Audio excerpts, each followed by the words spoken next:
veces en los países hispanohablantes hemos visto escenas, en películas sobre todo, ¿no? Series de televisión, cuando levantan la mano derecha y les preguntan si juran, es ante la Constitución, La Biblia. ante la Biblia. Ahorita vamos a detenernos. Juran ante la Biblia que van a decir la verdad y solamente la verdad. Yo puedo jurarles, si usted me trae una Biblia, es un ejemplo, ¿no? Usted me dice, ¿usted me jura que va a decir la verdad y solo la verdad? Pero pues sí, ¿cómo no, licenciado? Bueno, sí, licenciado, o sí, su señoría. ¿Qué hace que el habitante de este país cumpla con su palabra?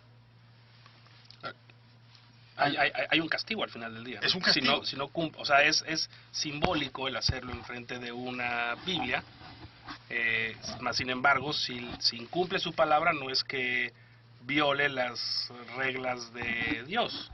Lo que está violando es una regla civil que va a ser castigada por mentir en corte. Yo creo que es un acto simbólico, ¿no? Es simbólico, pero al mismo tiempo, perdón interrumpir, es simbólico, pero al mismo tiempo es bajo pena criminal. Si la persona no dice la verdad y se determina que no dijo la verdad, es criminal. Tiene aspecto de simbólico de la Biblia, me refiero. Al mismo tiempo, la ley también puede imprimir un delito criminal si es que la persona no dice la verdad. Bien, eso es muy importante porque quizás para muchas personas, visto en el cine o en la televisión, y que sean personas que no les gusta el cumplimiento de la ley, pues podrían decir, pues qué fácil, ¿no? Pues sí, juro, ¿no? Entonces aquí ya queda claro que el juramento, si uno miente a lo largo del juicio, al final hay una sanción criminal sobre el haber mentido ante la Biblia. Exacto. ¿Por qué la Biblia y no la Constitución?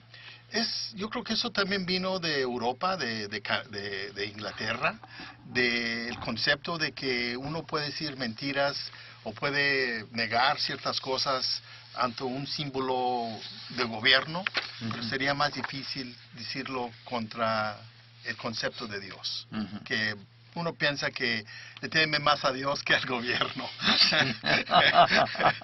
Algo semejante, ¿sí? ¿Y eso en la vida práctica es cierto aquí? Yo creo que sí. Como yo lo veo, sí es. Por razón de que, digo, es que este sistema ya está ha llevado tanto tiempo que se hizo casi perfecto el sistema. Vamos a decir perfecto en el sentido que va a llevar a cabo lo que la gente cree que la Constitución, los derechos que la Constitución da, van a llevarse a cabo. Eso es importante, eso. Entonces, el punto para pasar con el licenciado Anaya, en cuanto al hecho de decir la verdad, que creo que a lo mejor hay algunos que no la digan, supongo. Y ha pasado. Han de ser minoría, ¿verdad?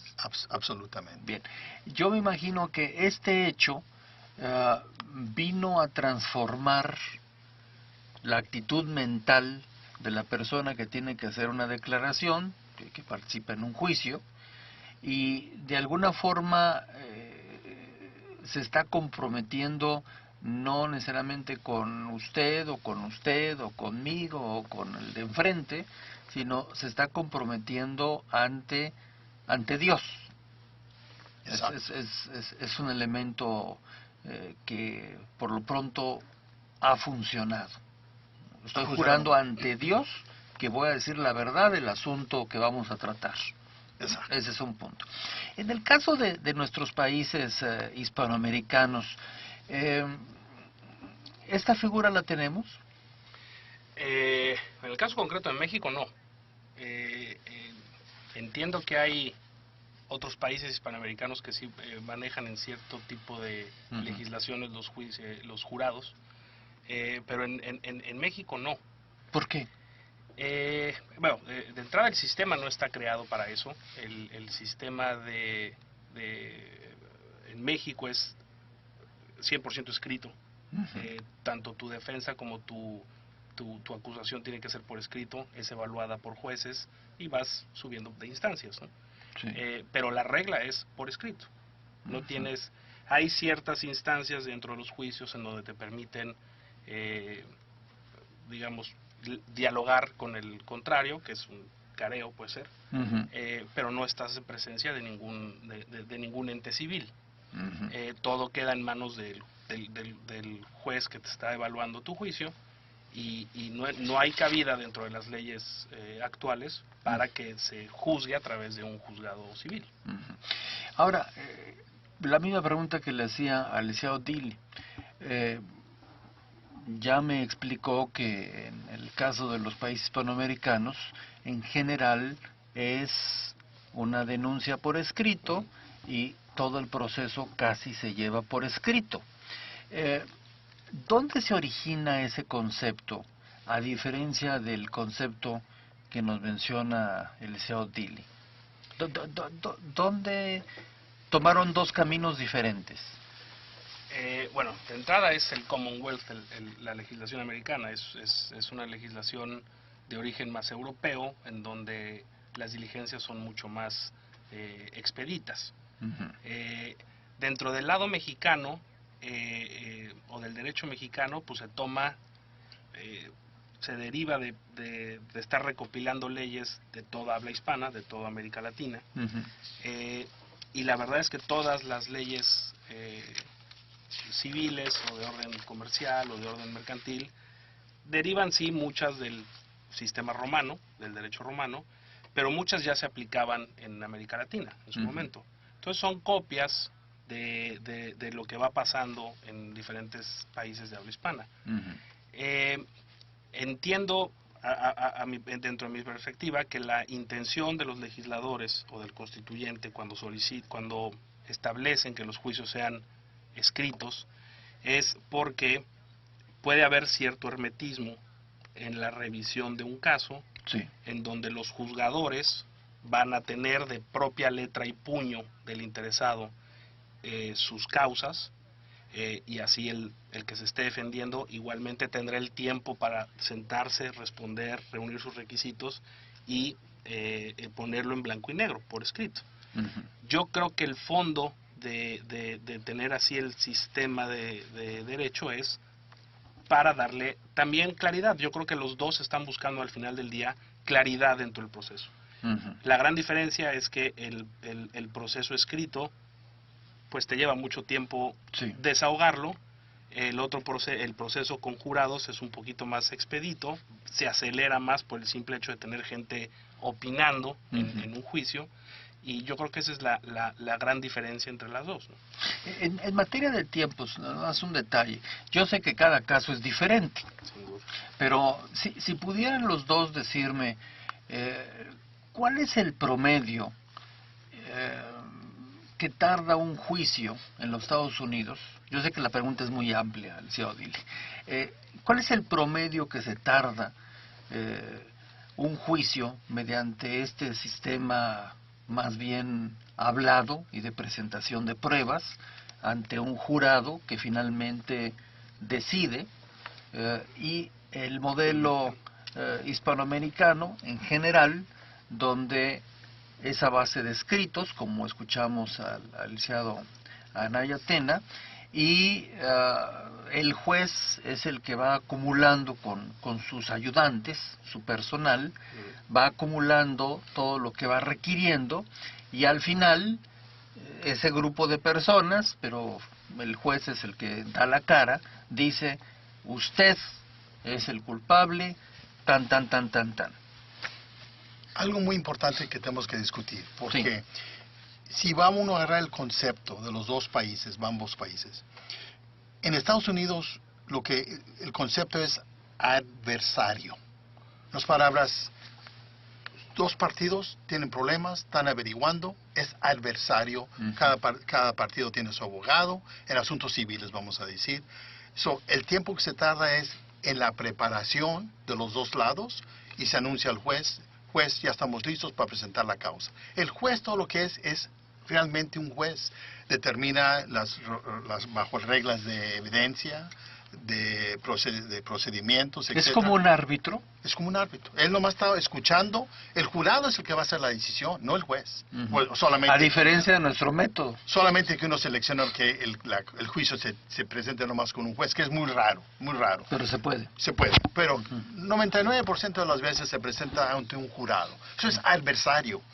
Cada partido tiene el derecho de presentar su testimonio, la preparación que ha hecho, deposiciones, etcétera, y presentar todo ese testimonio al jurado en asuntos civiles. El jurado hace la decisión. ¿Quién tuvo la mejor evidencia? ¿Quién produció mejor testimonio para que nosotros creamos que esa persona debe ganar versus la otra? Esos son asuntos civiles. Y eso se puede tardar 3 meses, 1 año, todo depende de qué tan complejo esté el asunto legal para la preparación. En asuntos criminales, Sí.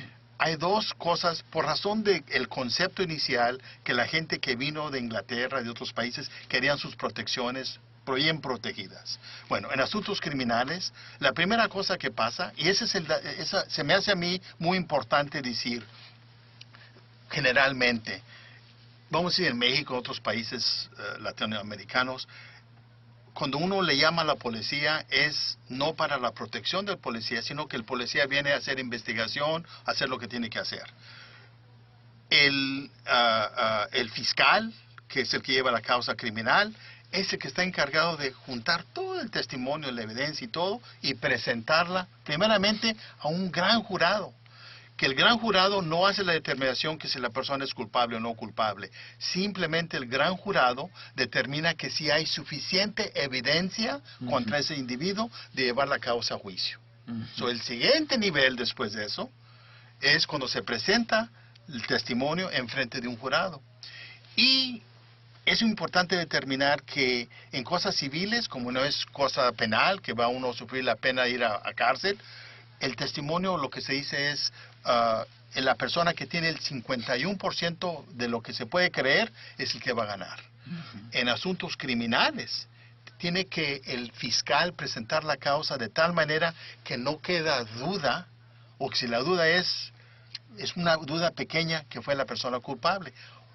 Porque en Estados Unidos la persona se presume que está inocente hasta que no sea que se probado que fue culpable. Y se me hace que en México, y naturalmente... En teoría es así, ¿no? Así es. En teoría en México y en Hispanoamérica, uno es inocente hasta que le prueben lo contrario. Pero lo que comenté antes... Pero no lo hacemos así. Y la razón, y se me hace que la distinción viene a bases de que, otra vez, repito, es adversario en Estados Unidos, 2 partidos están alegando que la verdad, que no la verdad. En México es más inquisitivo.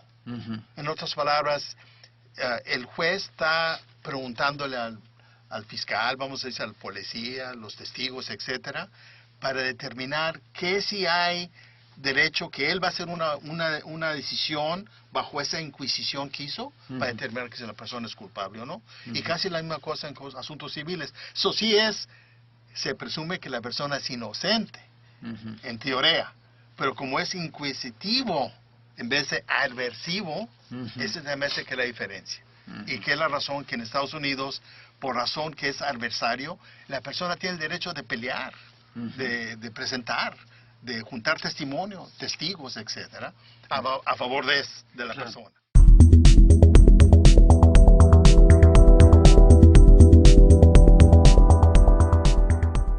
Reglas de Dios. Lo que está violando es una regla civil que va a ser castigada por mentir en corte. Yo creo que es un acto simbólico, ¿no? Es simbólico, por el mismo tiempo, perdón interrumpir, es simbólico, por el mismo tiempo es bajo pena criminal. Si la persona no dice la verdad y se determina que no dijo la verdad, es criminal. Tiene la Constitución, la Biblia. ante la Biblia. Ahorita vamos a meterlo.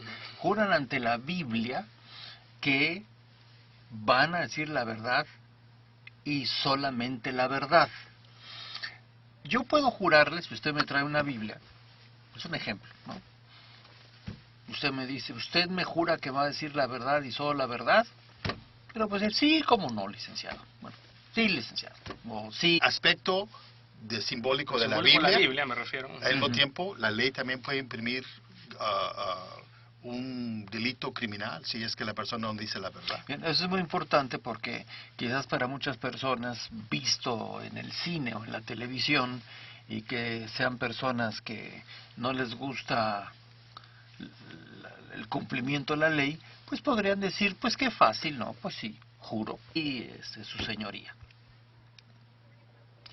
¿Qué hace que el habitante de este país cumpla con su palabra?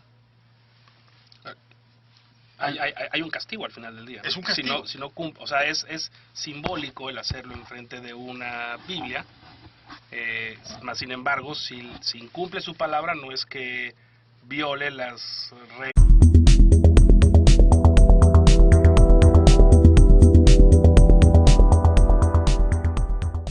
Muchas veces en los países hispanohablantes hemos visto escenas, en películas sobre todo, ¿no? Series de televisión, cuando levantan la mano derecha y les preguntan si juran, es ante